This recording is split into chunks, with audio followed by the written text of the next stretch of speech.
pretty much आगे हैं. That's a big result. अगर वो पेंसिल्वेनिया जीत जाते हैं, तो I believe then Trump is the next president.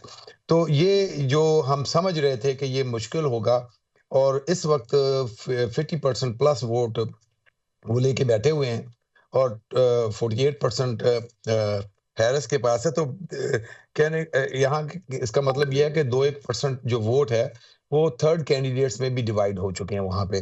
तो थर्ड और फोर्थ कैंडिडेट में, तो that's this is more alarming to me than anything else. फिर इसी तरह नॉर्थ कैरोलिना के अंदर जो ट्रेंड है, जो जो वहाँ के जो सिटिंग डेमोक्रेट गवर्नर हैं, सीम्स लाइक कि वो भी शायद अपना इलेक्शन हार जाएंगे. तो ये दो जो स्टेट्स हैं, इसको देखते हुए मैं इस वक्त अगर इफ आई बेट एनीथिंग, तो seems like Trump is leading, not because of 200 some electoral college, because of these two states.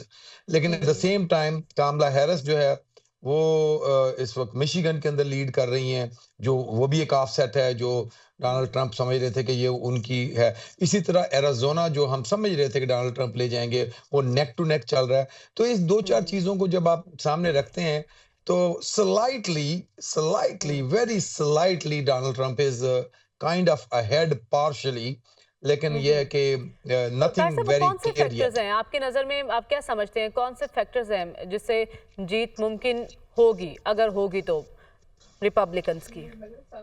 देखिए, जो जीत मुमकिन, अभी तो लिटिल बिट टू अर्ली. लेकिन मैं समझता हूँ कि डेमोक्रेट पार्टी के अंदर, जो मैं सुबह से बोल रहा हूँ कि बहुत सारी चीजें थी, जो बिगेस्ट इंफ्रास्ट्रक्चर इन्होंने का बिल पास किया था, सबसे ज्यादा जॉब्स क्रिएट की थी किसी भी प्रेसिडेंट से ज्यादा.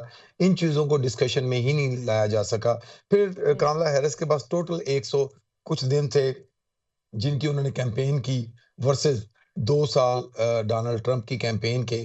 तो एक वो भी इनको इतना वो यानी फेयर टाइम नहीं था इनके पास, जो अगर ये शुरू से, तो मैं समझता हूँ कि अगर ये इलेक्शन हम हारते हैं, तो इसका डिस्क्रेडिट मैं डोनाल्ड जो प्रेसिडेंट बाइडेन को दूंगा, not because he didn't work very right. उनको इस इलेक्शन में हिस्सा ही नहीं लेना चाहिए था to begin with.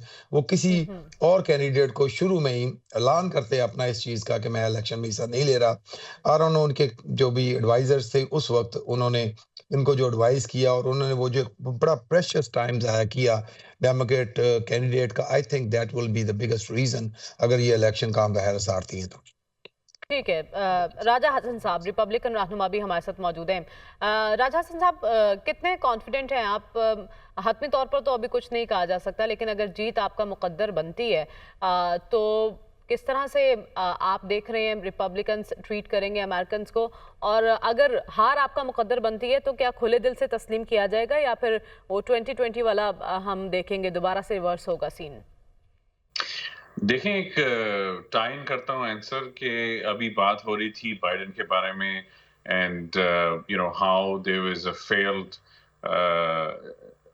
amount of time left for Vice President Harris. तो outside in my answer in the sense कि अगर आप देखें तो दोनों sides को 4 साल का report card मिला है. Trump was our president for 4 years and Harris effectuated a vice presidency.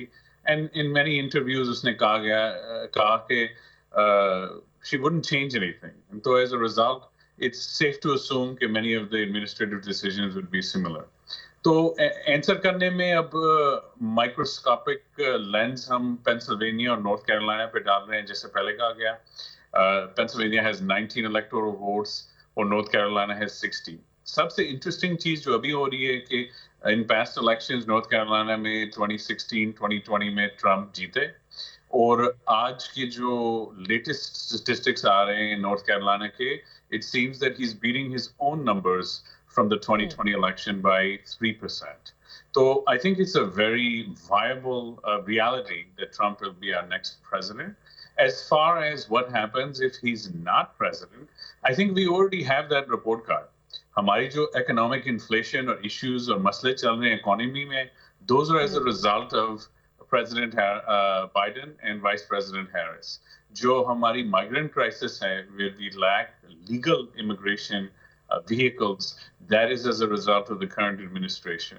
And as far as these junk globally that we are enthralled in, That is also as a result of Vice President Harris. So I think the answer, as far as what will happen, I hope not much more of the same. And I hope as a result of this election, we will have new leadership. We'll be able to usher in an era of growth, innovation. If you were alluding to the fact of the potentiality of, others saying that there was a potential revolt that took place in this country, I think जो revolt है वो July 21st पे हुआ जब Democratic Party turned on a sitting President Biden, and asked him to step down. तो ठीक है, आपने जो पॉइंट्स हाईलाइट किए हैं जिसमें इकोनॉमी, इमिग्रेशन, ये जो मामला थे ये नुक्ता मरकज रहे हैं, लेकिन डॉक्टर हसन अस्करी साहब, इन इलेक्शंस में अबॉर्शन भी एक अहम मामला रहा है, तो ये जो पॉइंट्स हाईलाइट किए हैं राजा हसन साहब ने, ये किस हद तक असरअंदाज हुए अमरीकी इंतखाबात में?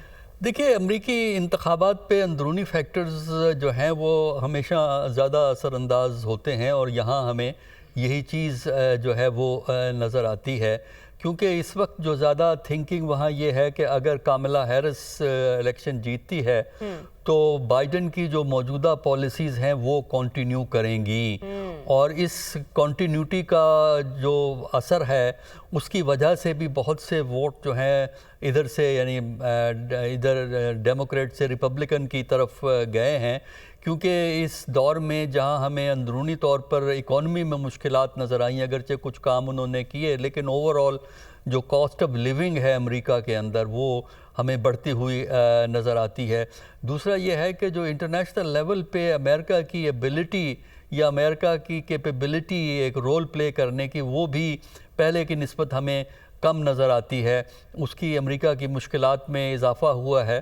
तो इस फ्रेमवर्क में जो नारा उसने लगाया ट्रंप ने, जो पहले भी लगाया था अमेरिका फर्स्ट का और इमिग्रेशन को रोकने का, और ये कि जो इंटरनेशनल लेवल पे अमेरिकन लाइबिलिटीज़ कम करने का, कि जो यही पॉलिसी जो 20 तक वहाँ मौजूद थी, उस पॉलिसीज़ ने अंदरूनी तौर पर ज़्यादा अपील हमें नज़र आती है।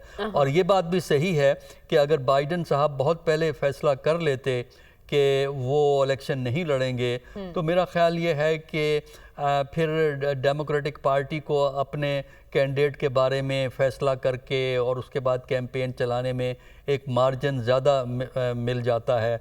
और यहाँ पे बाइडन की वजह से अर्ली स्टेजेस में जब प्राइमरीज चल रही थी, एक कन्फ्यूजन की सिचुएशन हमें जो है डेमोक्रेट पार्टी में नज़र आई। तो लगता यही है कि डेमोक्रेटिक पार्टी की मुश्किलात का दौर जो है वो शुरू होता हुआ नज़र आ रहा है, लेकिन अभी हम 2 घंटे और इंतज़ार करेंगे डेफिनेट बात करने के लिए। कुछ नहीं कह सकते, आप बार बार कह रहे हैं कि 2 घंटे हमें इंतज़ार करना होगा, लेकिन रसूल बख्श रईस साहब, हमने इलेक्शन कैंपेन भी देखी दोनों रहनुमाओं की, दोनों उम्मीदवारों की, किसकी इलेक्शन कैंपेन ज़्यादा इफेक्टिव आपको लगी?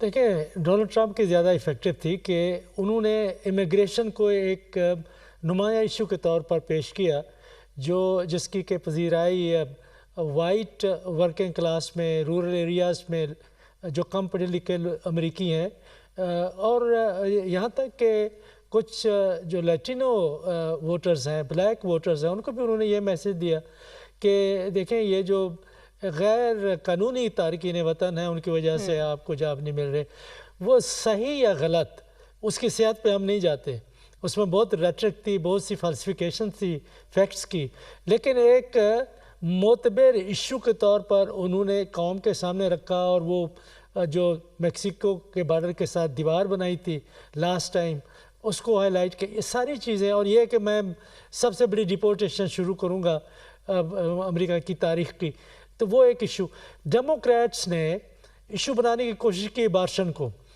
वो नहीं बन सका। हालांकि ख़वातीन के लिए सबसे बड़ा इशू है और 54% वोटर्स अमेरिकन इलेक्शन में ख़वातीन ही हैं, लेकिन अगर की हम बात कर रहे हैं अभी तक कि अगर कमाला हैरिस हारती हैं तो उसकी बुनियादी वजह यह है कि जिन इश्यूज़ को उन्होंने इम्पोर्टेंट समझा था, उन्होंने वो अवाम के नज़दीक ज़्यादा इम्पोर्टेंट नहीं थे। एक और बात मैं यहाँ पे करना चाहूँगा कि अगर डोनाल्ड ट्रंप जीतते हैं तो उसकी बुनियादी वजह यह है कि जो इंडोर्समेंट थी कमाला हैरिस की, वो मेरे नज़दीक वो गलत थी। क्यों गलत थी? इसलिए कि उसको वक्त ही नहीं मिलना था कि वो अपने आप को, जो एक मलबा गिरा है अमेरिका की सोसाइटी में बाइडन की नाअहली की वजह से या गलत पॉलिसियों की वजह से, वो उससे अपने आप को आज़ाद कर पाती। उनके जो हामी हैं, और ज़ाहिर है कि उन्होंने ज़्यादा फंड रेज किए, सब कमर्शियल इस बात पे कि कमाला हैरिस बाइडन नहीं है। लेकिन जब बाइडन की 4 साल की पॉलिसी में वाइस प्रेसिडेंट वहाँ काबीना का हिस्सा होती हैं, वहाँ बैठी हैं, जब वहाँ पे कमरे में मौजूद हैं, मेज़ के ऊपर मौजूद हैं, तो वो मुकम्मल तौर पर लोगों की नज़रों में कैसे मुख्तलिफ कैंडिडेट अपने आप को शो कर सकती हैं। ये डेमोक्रेट्स के लिए बहुत बड़ा सेटबैक है। जो इस वक्त जो आप देखें, ये सिर्फ यहाँ तक महदूद नहीं है, जो गवर्नर्स की जहाँ पे कंटेस्ट हो रहे हैं और फिर हाउस के और सेनेट के, उसमें भी लगता है कि रिपब्लिकन्स का पलड़ा जरा भारी नजर आता है। और ठीक है, आपको रिपब्लिकन्स का पलड़ा भारी नजर आया, लेकिन मैं इलेक्शन कैंपेन की बात कर रही थी, किसकी मुतासिर कुन रही। इसके साथ साथ कमला हैरिस बतौर उम्मीदवार उनको किन चैलेंजेस का सामना रहा, ये ताहिर जावेद साहब से मैं जानना चाहती हूँ, लेकिन इस ब्रेक के बाद स्टे विद अस।